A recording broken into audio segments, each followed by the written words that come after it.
Hola a todos.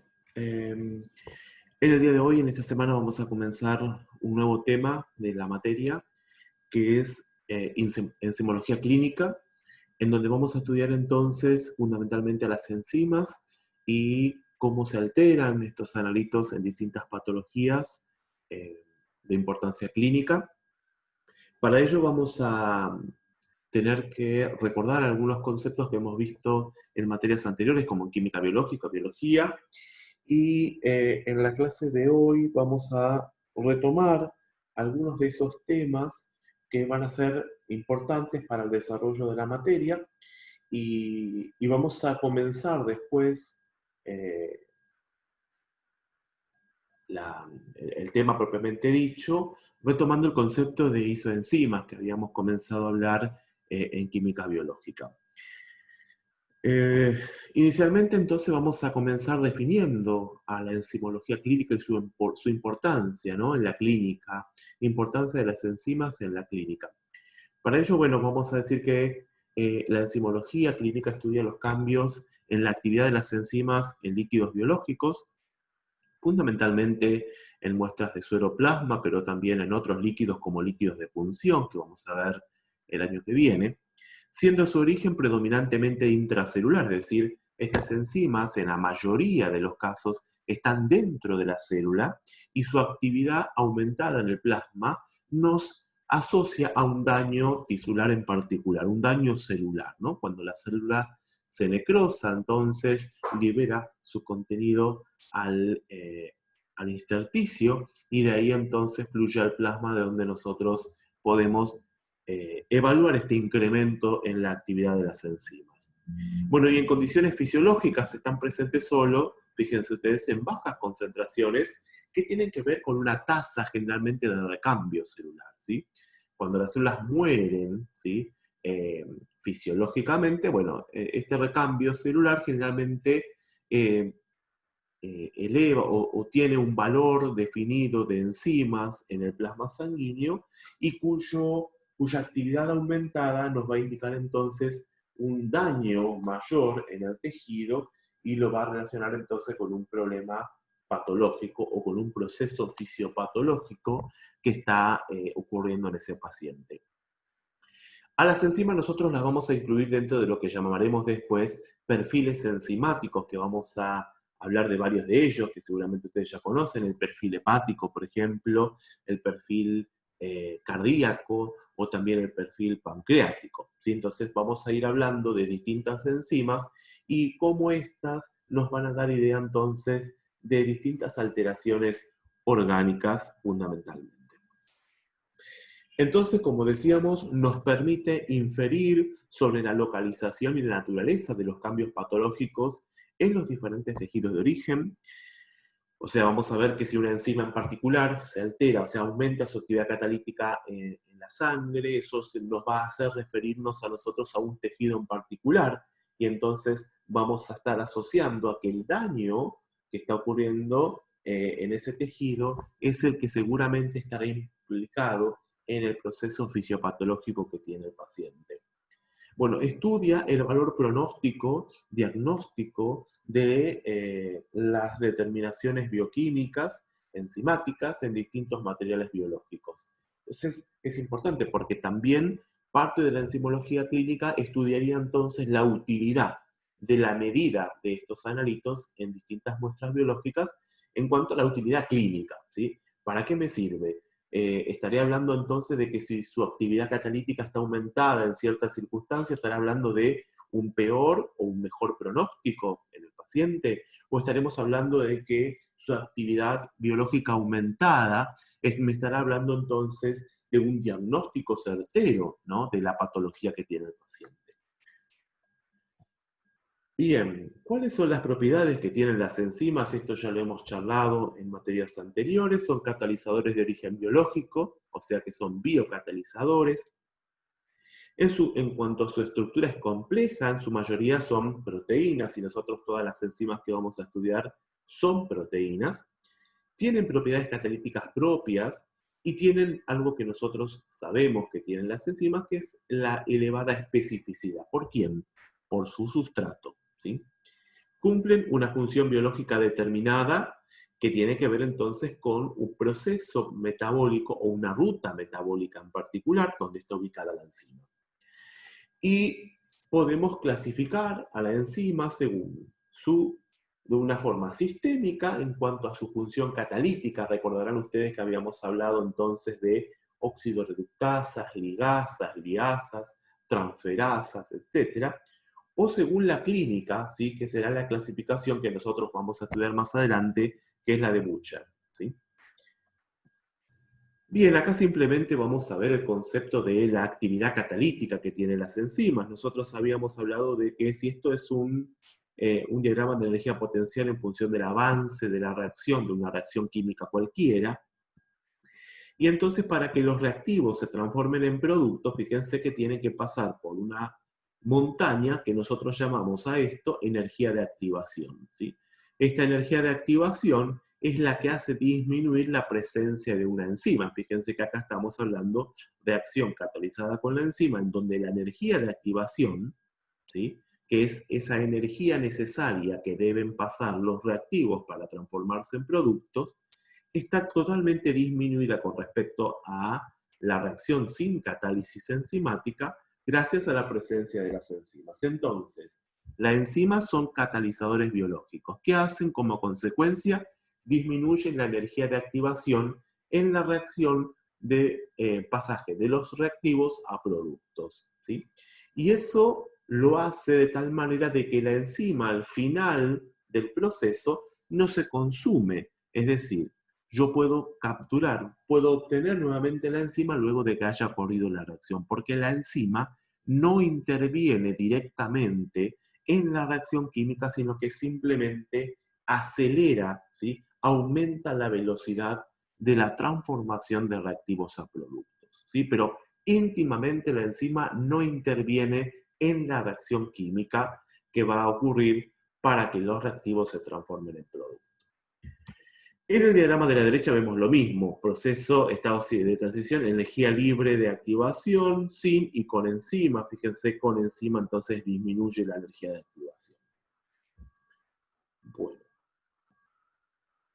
Dentro de, si hablamos de su estructura, ahora un poquito, nosotros sabemos que las enzimas son proteínas, como habíamos dicho anteriormente, y que su estructura entonces tiene una estructura primaria, obviamente, que es la secuencia lineal de aminoácidos, una estructura secundaria, ¿sí? Que son los arreglos espaciales que surgen de la molécula, en la molécula, y que no son, que son arreglos por zonas, ¿sí? De lo que sería la molécula, y después estructura terciaria, que es un arreglo general de la molécula. Y recuerden ustedes que algunas proteínas tenían una estructura cuaternaria, que eran cuando distintas moléculas de proteínas se aglomeraban, se interaccionaban entre sí y generaban una macromolécula.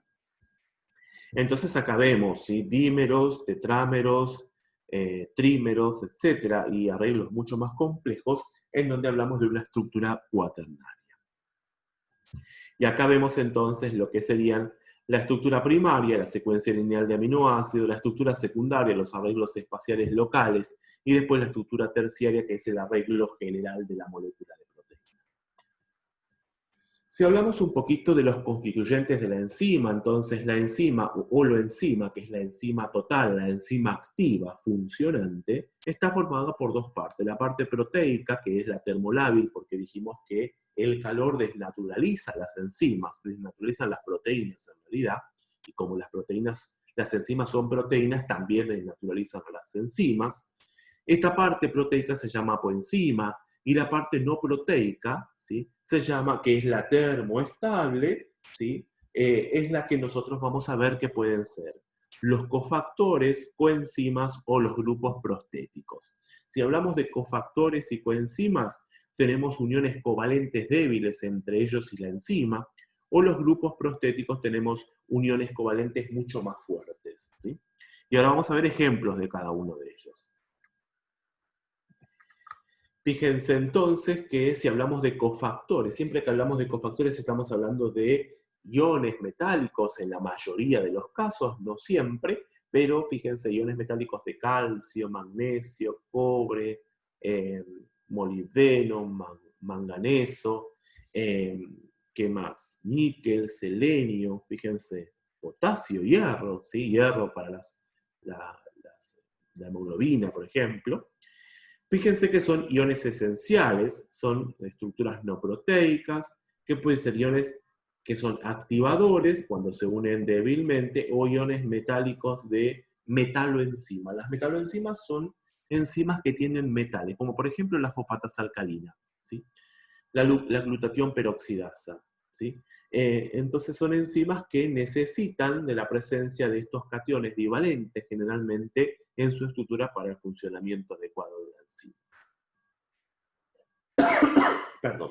Y las coenzimas son sustancias orgánicas, generalmente son vitaminas, que fíjense que son importantes.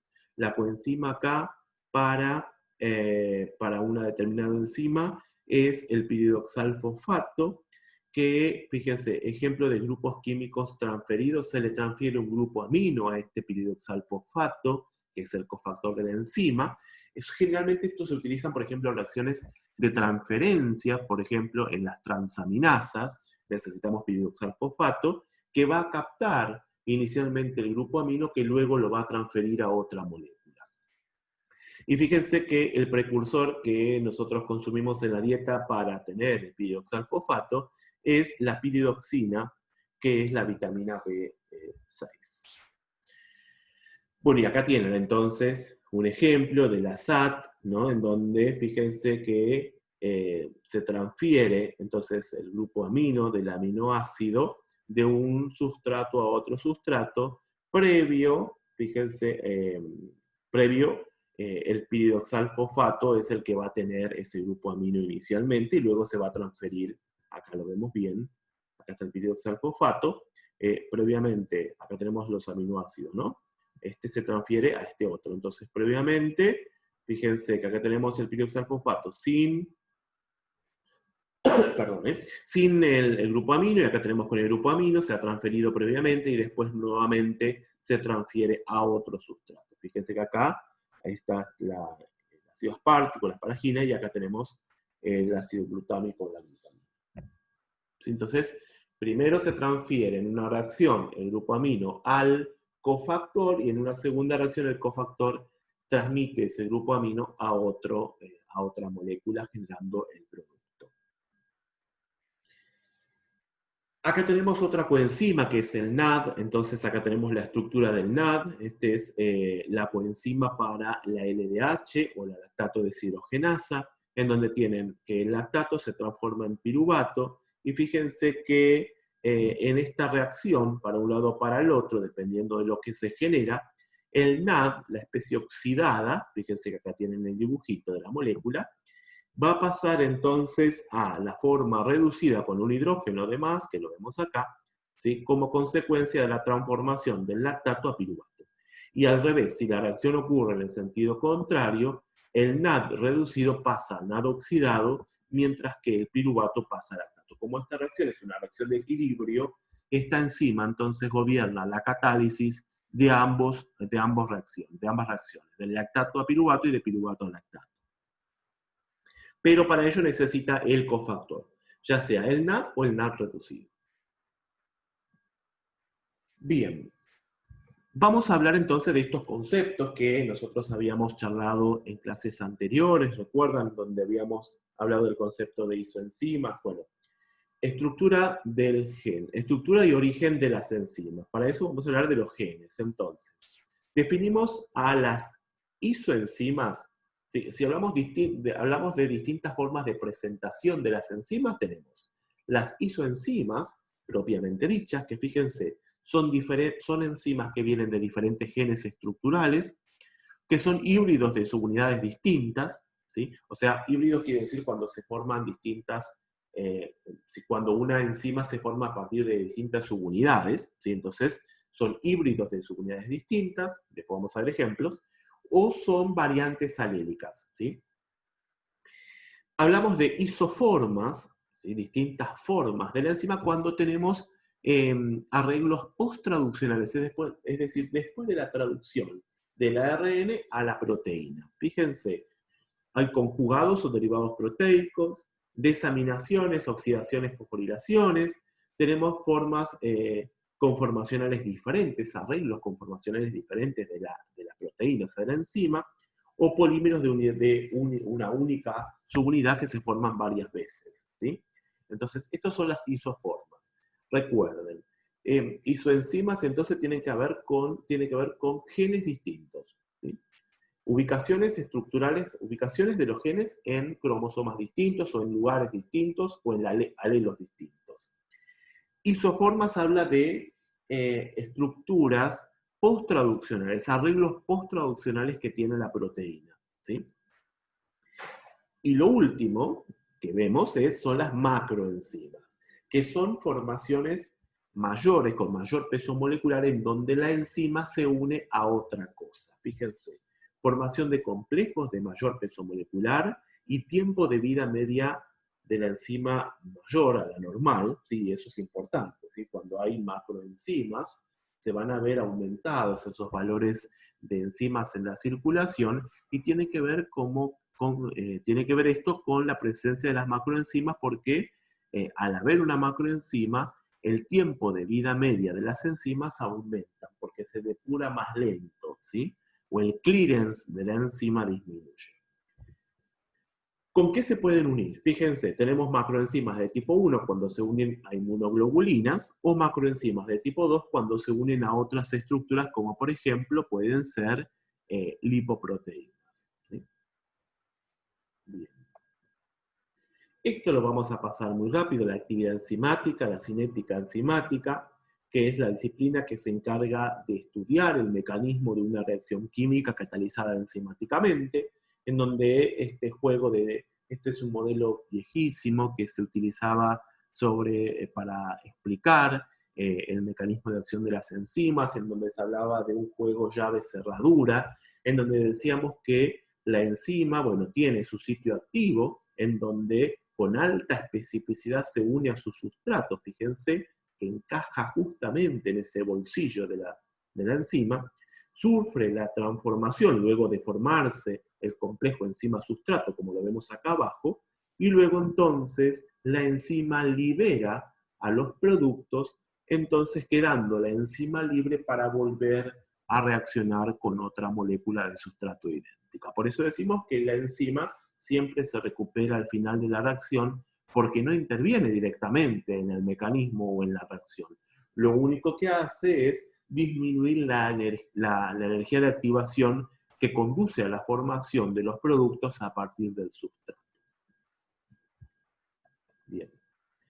Y si hablamos entonces de los parámetros cinéticos, recuerden ustedes que habíamos charlado de la velocidad máxima y la Km como los parámetros enzimáticos o cinéticos más importantes, y dijimos que la Km era la concentración de sustrato a la cual se alcanza la mitad de la velocidad la velocidad máxima, ¿sí?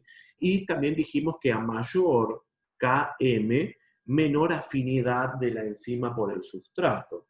A menor Km, es decir, a menor concentraciones de sustrato, quiere decir que más rápido yo estoy alcanzando la unión de la enzima con su sustrato. Entonces es más fuerte la unión de la enzima con sustrato, más afín es la enzima por su sustrato, más específica, más fuerte es la unión. Y entonces acá a la derecha ven distintas enzimas con sus distintas Km. ¿Sí? No hay que analizarlo, no lo vamos a analizar, simplemente sepamos el concepto de velocidad máxima. Recuerden ustedes cuál era la velocidad, es aquella velocidad a la cual la actividad enzimática es máxima, obviamente, y la Km, que era la concentración de sustrato, a la cual se alcanza la mitad de esa velocidad.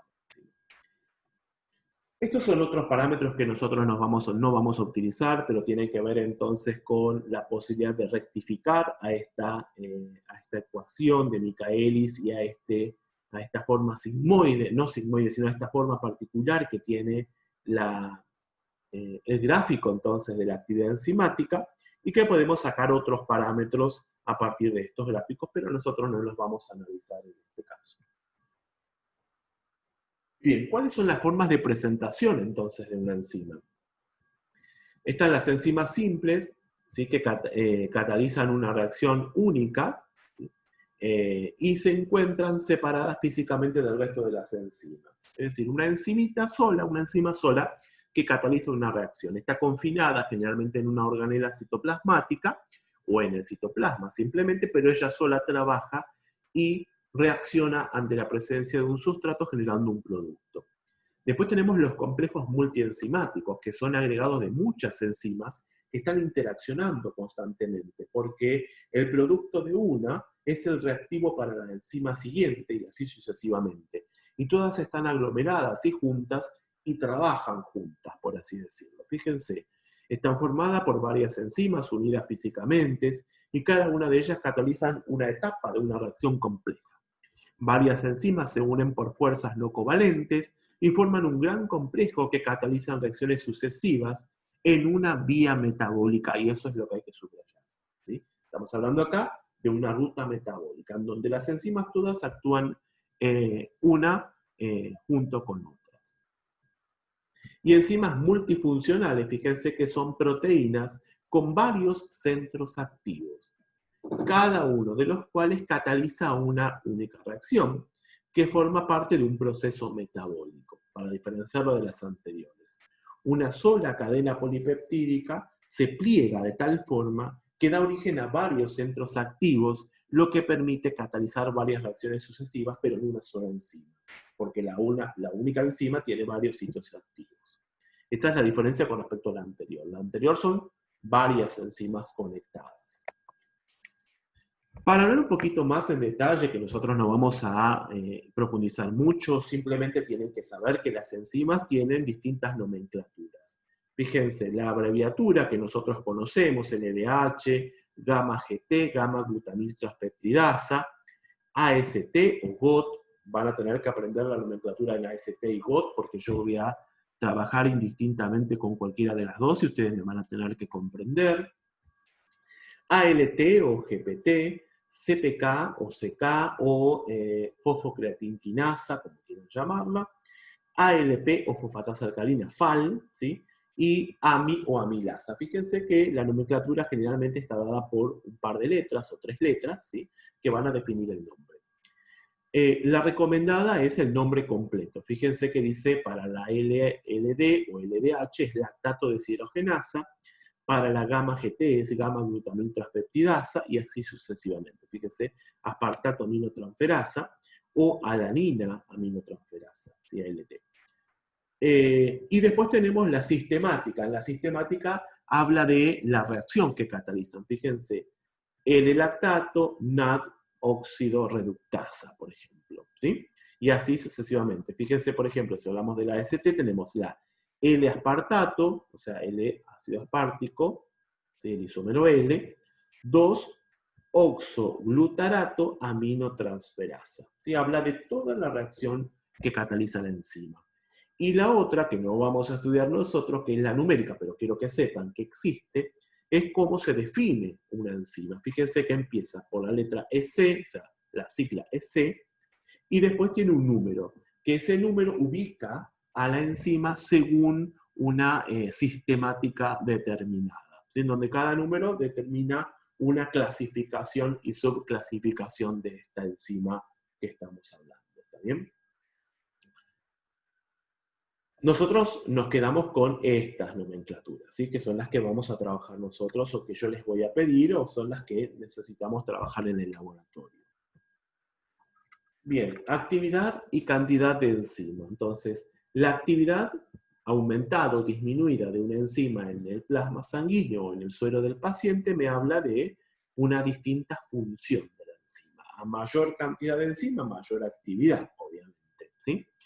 Entonces, la cantidad de sustrato que transforma, entonces nosotros lo que podemos hablar es, lo que nosotros podemos, en función de todo esto, es, o tenemos más actividad en el plasma, o tenemos más concentración de la enzima. Entonces, como consecuencia de eso, ¿qué podemos decir? Y que yo puedo medir a las enzimas según su actividad, y entonces de esa manera voy a estar evaluando la función de la enzima, ¿sí? Porque voy a estar pidiéndole a la enzima que transforme el sustrato a producto, de alguna manera, y voy a estar midiendo la actividad catalítica de la enzima, O abajo, si mido cantidad, voy a medir presencia, masa, concentración de las enzimas. En la mayoría de los casos, seguramente ya lo han visto en la parte práctica, para casi todas las enzimas en el laboratorio nosotros medimos actividad, es decir, función de las enzimas, catálisis enzimática. Fíjense, si medimos entonces actividad es la cantidad de sustrato que transforma en producto la enzima por unidad de tiempo, ¿sí? Y eso definimos concentración catalítica. Y seguramente ustedes están familiarizadas con este tipo de unidad, que es la unidad internacional por litro, ¿sí? O unidad internacional sobre litro. Bien. O si no, podemos medir cantidad, o sea, presencia. ¿Está presente? Si está presente, ¿en qué masa? ¿Qué concentración? ¿Qué es la cantidad de la enzima presente? Concentración de la enzima, ¿sí? Masa, ¿se entiende? O la podemos medir desde el punto de vista actividad específica, actividad enzimática por cantidad de la enzima. Que esa sería la menos utilizada. Se utiliza mucho actividad enzimática, poco cantidad de la enzima, o sea, masa, y casi nada de actividad específica. Bien, cuando una enzima se altera su concentración, su actividad catalítica en la circulación, o su concentración, aumenta su concentración, entonces nosotros lo podemos asociar, porque dijimos que la mayoría de las enzimas que vamos a medir son intracelulares, la podemos asociar, como dijimos anteriormente, al daño tisular, al daño de órgano, ¿sí? Al daño celular, ¿sí? Y si es que hablamos de enzimas específicas de tejido, nos podemos ir mucho más específicamente al tejido u órgano que está afectando. Entonces vamos a ver cómo clasificamos a estas enzimas en particular y que nos va a ayudar mucho a entender entonces el proceso fisiopatológico en el paciente. Vamos a hablar de la distribución tisular. Entonces, saber la correlación clínica del aumento en la actividad enzimática de la enzima en la circulación con qué daño de órgano se asocia o daño de tejido se asocia. La localización celular, ¿sí? Entender qué tipo de daño sufrió. ¿Un daño profundo o un daño más leve? Bueno, a ver, veamos, ¿dónde está ubicada esa enzima dentro de la célula? ¿Estará ubicada en alguna organela en particular o está en el citoplasma? Si está en el citoplasma y se dañó un poco la membrana, sale rápidamente la enzima, ¿sí? Y es un daño que quizás no sea tan profundo en esa célula. Pero si el daño fue tal que ya empezó a dañar también las organelas, por ejemplo, una mitocondria, y entonces ahí sí aumenta la concentración de la enzima, estamos hablando de un daño más profundo, ¿sí? Porque la enzima está ubicada dentro de una organela, ¿sí? Y si es que aumenta su actividad, quiere decir que el daño entonces fue tal que ya le llegó también a la organela, y por lo tanto el daño fue profundo. Y el otro parámetro que tenemos que estudiar es el tiempo de vida media. Interpretar los tiempos de desaparición, de clearance, de depuración de la enzima. ¿Por qué? Yo no puedo medir la actividad enzimática en un paciente en cualquier momento, cualquier intervalo de tiempo, a las 2 horas, a las 3 horas, a las 5 horas. ¿Por qué? Porque voy a estar midiendo la actividad de la misma enzima, ¿sí? Porque no permito que la enzima que he medido anteriormente se depure, ¿sí? Y me hable entonces de que la nueva concentración enzimática o actividad catalítica que estoy midiendo en un delta de tiempo se relacione con un aumento o una disminución de la enzima en la circulación. ¿Y eso por qué? Porque cada enzima tiene su tiempo de vida media en circulación. Yo tengo que respetar ese tiempo de vida media para volver a hacer una nueva medida de la actividad enzimática. ¿Por qué? Porque si no estoy midiendo la misma enzima 2 veces, ¿sí? Y se acumula, y el valor que yo estoy viendo que está aumentando es erróneo, porque en realidad no le estoy dando tiempo a que la enzima se depure. Bien, hablamos entonces de localización. La localización puede ser en tejido o dentro de la célula. Las vías de llegada, fíjense, las vías de llegada a la circulación. Y va a tardar más aquella enzima que sea más pesada, que tenga un mayor peso molecular que aquella que sea más pequeñita, obviamente. Entonces va a tener que ver con el tamaño y el peso molecular y la permeabilidad de los capilares, para que llegue desde el tejido que se lesionó hacia la circulación esa enzima. Y después, por otro lado, tengo que tener en cuenta las vías de eliminación, ¿sí? Tiene que ver entonces, esto me va a hablar del tiempo de vida media. Y dijimos entonces que aquellos que tienen mayor peso molecular, como las macroenzimas, tienen un tiempo de vida media mucho mayor que las que tienen un peso molecular más pequeño. Bueno, si definimos entonces en función de la localización de las enzimas y dijimos que la mayoría van a ser intracelulares, bueno, en las células somáticas normales, la actividad catalítica de las enzimas se mantienen siempre constantes, ¿sí? Hay un equilibrio entre la síntesis y la degradación de la enzima. Dentro de la célula estamos hablando. Llegan al espacio extracelular pequeñísimas cantidades de muchas enzimas intracelulares como consecuencia del recambio celular. Por eso cada enzima tiene un valor normal en circulación, que se acercan a cero generalmente, o son muy bajas. Entonces, por eso tenemos valores de referencia, ¿sí? Porque se pueden alterar algunas células del tejido y liberar esos contenidos enzimáticos de su interior, y eso no quiere decir que haya un daño exacerbado de ese tejido que esté generando entonces un cuadro fisiopatológico en el paciente. Bien. Entonces vamos a hablar, según la ubicación dentro de la célula, las uniculadas, las enzimas uniculadas, se encuentran en membrana plasmática, como ejemplo la FAL, la fosfatasa alcalina, en las mitocondrias, ¿sí? O en el citoplasma, ¿sí? Son distintos ejemplos de enzimas. Esta sería la glutamato deshidrogenasa y esa sería la ALT o la GPT. Y las biloculadas son aquellas que se encuentran en varios sitios dentro de las células, que se pueden encontrar, por ejemplo, en mitocondrias y citoplasma, como, por ejemplo, la GPT, la aspartato aminotransferasa. Entonces, estas enzimas se encuentran dentro de la célula en varios lugares. Por eso se llaman biloculadas. Y las uniloculadas dentro de la célula se encuentran en un solo lugar, o en el citoplasma o en alguna organela en particular. Acá tenemos los distintos tipos de vida media para ver lo que yo les decía anteriormente. Fíjense que las aminotransferasas, la ALAT tiene 50 horas de vida media, la aspartato aminotransferasa tendrá entonces un poquito menos y el total tiene 12, ¿sí? las dos transaminasas. Fíjense que la aspartato aminotransferasa, que era la SAS que dijimos que tenían dos ubicaciones dentro de la célula, la citoplasmática tiene 14 y la mitocondrial tiene 6, ¿sí? Entonces más o menos sería 12, la aspartato aminotransferasa. La LDH, fíjense que bueno, tiene distintas isoenzimas, pero bueno, tiene 107 horas o 10 horas. La CPK tiene la total 12, la total, o sea, en suma de todo.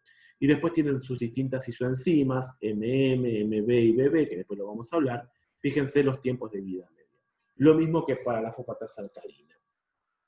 La vida media, como dice acá, de los niveles de actividad de una enzima en circulación es el resultado del balance entre la velocidad de liberación desde los tejidos y la velocidad de inactivación o clearance o removida de las células por los órganos depuradores, ¿sí? O sea que hay que tener en cuenta, porque si yo miro, por ejemplo, si yo quiero medir, por ejemplo, la LT, a un tiempo determinado y a las 2 horas vuelvo a medir en el paciente, obviamente, ese valor no me está hablando mucho, ¿sí? De cómo se modificó esa enzima, porque estoy midiendo las mismas enzimas en la circulación. Bien, la clasificación, según Butcher, que habíamos visto anteriormente en 1947, fíjense, clasifican en las enzimas en plasmoespecíficas, como por ejemplo la colinesterasa, que es la CHE, que son las enzimas que cumplen su función en el plasma, así que son las menores, de menor cantidad. Están en el plasma, en realidad.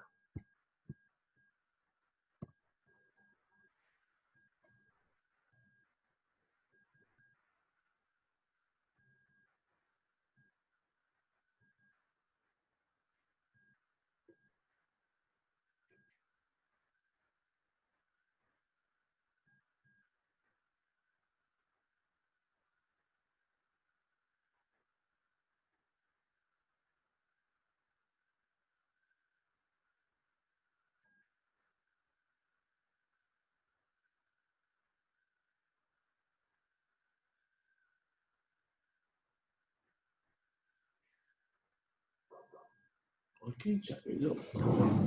Bueno, sí. A ver qué.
No, no hay problema. No, no te preocupes, si quieres volver, volvé, Cerrame la puerta nomás.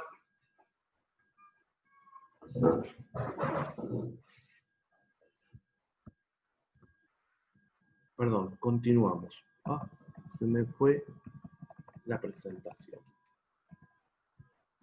Bien, estábamos hablando entonces de la clasificación de Buchel. Dijimos entonces que son plasmoespecíficas aquellas enzimas que actúan en el plasma. Por ejemplo, tienen su lugar de acción en el plasma, la colinesterasa, sintetizadas en determinados tejidos y vertidas a la sangre donde cumplen su función. Es decir, que yo voy a evidenciar en condiciones normales una actividad normal aumentada en el plasma. O sea que el efecto patológico se daría cuando la actividad disminuye, no cuando la actividad aumenta en este tipo de enzimas. Y las enzimas secretadas, después tenemos enzimas secretadas o exocitoenzimas, que son, por ejemplo, como la amilasa, pancreática o salival, son secretadas por glándulas o tejidos muy especializados y su lugar de acción está alejado de donde se secreta. Por ejemplo, el páncreas que secreta la amilasa y que su lugar de acción es en el duodeno. Después tenemos las enzimas celulares o endocitoenzimas, que tienen su lugar de acción dentro de la misma célula que la sintetiza, no tiene acción en el plasma por falta de sustrato y de coenzimas, y entonces su aumento en la circulación tiene que ver con una alteración en la función de la célula, o sea, con una necrosis celular. Y tenemos que se clasifican en dos grupos. Las ubicuas, como habíamos dicho anteriormente, antes dijimos las uniloculadas y biloculadas, dentro de las células se clasifican de esa forma, pero también tenemos otra clasificación que tiene que ver con las ubicuas, que se encuentran en varios tejidos, ¿sí? Que no es un tejido específico, fíjense que intervienen en el metabolismo general, por lo tanto vamos a encontrar en muchas células de distintos tejidos la presencia de esta enzima, por lo tanto, un aumento de su actividad en el plasma no me está hablando de un daño en un órgano particular, sino que en varios órganos posibles, por ejemplo, la LDH, la LT, la ST, etc. O tenemos las órganoespecíficas, que están ubicados en determinados tejidos de determinados órganos, o sea, en una célula en particular. Por eso se llaman órganoespecíficos. Entonces, ¿qué me quiere decir su aumento en el plasma? Justamente me habla de un daño en un tejido específico, ¿sí? No en cualquier otro tejido, como en el caso anterior, que tiene que ver con las enzimas ubicuas. Acá tienen entonces, fíjense, en determinados órganos o tejidos que actúan en procesos metabólicos específicos de ciertos tejidos, y ahí tienen, por ejemplo, la glucosa 6-fosfato deshidrogenasa y sus isoenzimas, ¿sí? O algunas, como vamos a ver, algunas isoenzimas, como por ejemplo la CPK-MB. Bien, entonces, para ir terminando y cerrando este primer video de las enzimas, su presencia en la circulación, ¿de qué me habla? ¿Sí? Se llama enzimemia. ¿Y de qué me habla? Fíjense, hay una célula productora que genera entonces la liberación de la enzima en el plasma, y que después tenemos por los órganos depuradores la inactivación o la eliminación de esta célula. Por eso hablamos de tiempos de vida media para la medida de las distintas enzimas. Entonces, la actividad en plasma normalmente es muy baja, si hablamos de las endocitoenzimas sobre todo, ¿sí? Localizaciones intracelulares, entonces tenemos una relación entre plasma y tejido menor a 1/100 o 1/1000, fíjense, 1000 para el tejido o la célula y 1 para el plasma, para el plasma. La elevación o la disminución implica lesiones o hipoperfusión celular, ¿sí? Sobre todo lesiones celulares, ¿sí? Su elevación, la elevación de la actividad enzimática o la elevación de la concentración de la enzima en el plasma implica entonces una lesión tisular, que puede ser órgano-específica o no, dependiendo de la ubicación de la enzima. Si es ubicua, me va a dirigir entonces a pensar en que se está dañando un órgano o tejido en particular, y si no es ubicua, ¿sí? Entonces vamos a estar viendo que se puede dar como consecuencia de la lesión de varios tejidos distintos. Entonces podemos hablar del aumento en la actividad total de la enzima, o, bueno, que fíjense que expresan mayoritariamente lesión de un determinado tejido, y es son las sumatoria generalmente de las distintas isoenzimas presentes, ¿sí? Por ejemplo, yo les decía que el LDH tiene muchas isoenzimas, 5 en particular. Entonces, si yo tengo un aumento de la LDH total en la circulación, eso me está hablando del aumento de las isoenzimas, juntamente, ¿sí? Quizás una de esas 5 isoenzimas estará mucho más aumentada que el resto, ¿sí? Y ahí podríamos estar hablando de una órgano-especificidad, si sabemos esa isoenzima a qué órgano pertenece fundamentalmente, ¿sí? Bien. ¿Cuáles son los materiales y las muestras de uso común para enzimología clínica? Fundamentalmente suero, ¿sí? Lo que vamos a usar es suero. Pero podemos usar plasma obtenido a través del anticoagulante parina de litio. Fundamentalmente no podemos utilizar quelantes de calcio, quelantes de cationes divalentes como el magnesio y otros más. Por ejemplo, entonces el anticoagulante EDTA ni el citrato podríamos utilizar para la medición de las enzimas. ¿Por qué? Porque justamente como quedan estos cofactores enzimáticos, la actividad de la enzima se va a disminuir, y eso no se relaciona con el cuadro que está teniendo el paciente, sino por una mala preanalítica en la toma de la muestra, ¿sí? Generalmente entonces se utiliza suero, ¿sí? Si no hay suero, bueno, plasma, pero obtenido con heparina de litio fundamentalmente. Otras muestras, orina, materia fecal, semen, etc. Lo vamos a ir viendo.